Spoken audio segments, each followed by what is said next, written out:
Il y a des documents, parfois, qui sortent de nulle part et qui sont juste complètement étranges.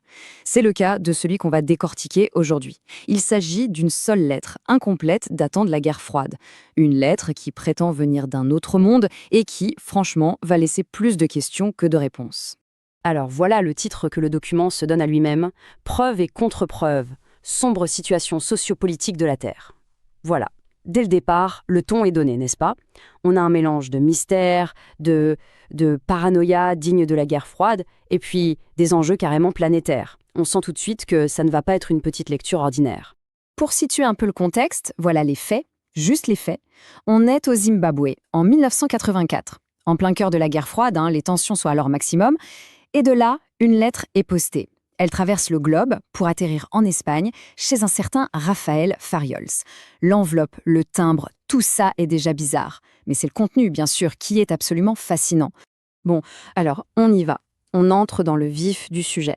Et la première chose que cette lettre affirme, c'est sans doute la plus dingue de toutes.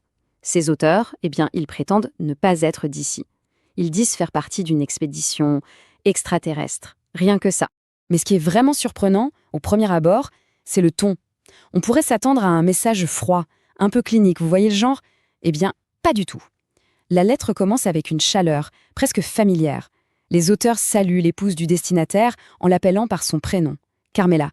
C'est comme s'ils la connaissaient personnellement. Dès les premiers mots, on sent qu'il y a une connexion, quelque chose d'intime. Sauf que ce ton chaleureux est un peu un leurre. Parce que le vrai sujet de la lettre, son cœur, c'est en fait un adieu. C'est une lettre de rupture. C'est l'annonce de la fin d'une relation qui durait depuis longtemps entre les auteurs et un groupe d'humains. Et c'est là qu'on commence à comprendre l'ampleur du truc. Il ne s'agit pas juste d'une personne contactée, mais de tout un réseau. La lettre déroule une liste de noms. Monsieur Untel, Monsieur Machin, Madame Chose. Ça montre à quel point ces expéditeurs étaient en fait bien intégrés dans ce cercle d'amis en Espagne. La question c'est pourquoi? Pourquoi tout arrêter alors que la relation semble si profonde? La lettre est très claire là-dessus. Le problème, la raison de la rupture, ce seraient les humains eux-mêmes. Ils seraient devenus excessivement enthousiastes.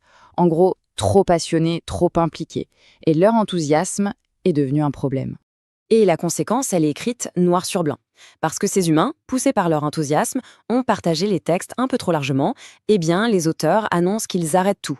Fin de la continuité postale. C'est une rupture nette et sans bavure.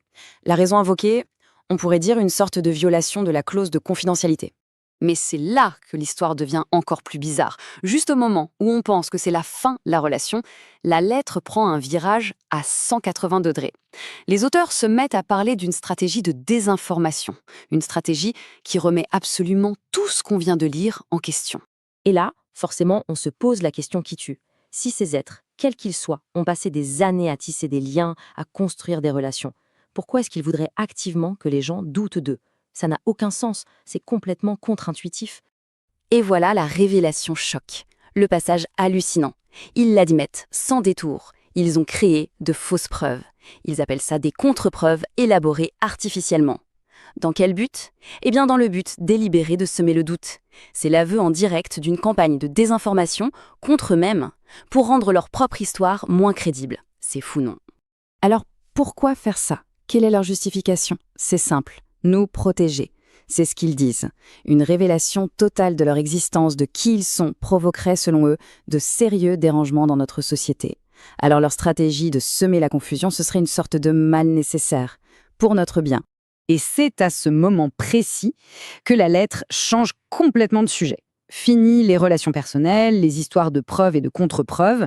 Sans aucune transition, on bascule dans une analyse géopolitique. Une analyse super froide et franchement alarmante de l'état du monde en 1984. Le tableau qui est dépeint est assez flippant.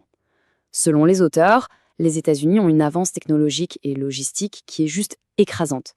Et de l'autre côté, l'URSS est décrite comme étant acculée, sur la défensive, presque apeurée face à la puissance et, disons-le, à l'arrogance de l'Amérique. Et le cœur de cet avantage américain, ce serait une nouvelle technologie. Une technologie terrifiante. Une arme au plasma. La lettre explique que cette arme serait capable de chauffer d'immenses portions de l'atmosphère à des températures juste inimaginables. Et il donne un chiffre précis. 14 000 degrés.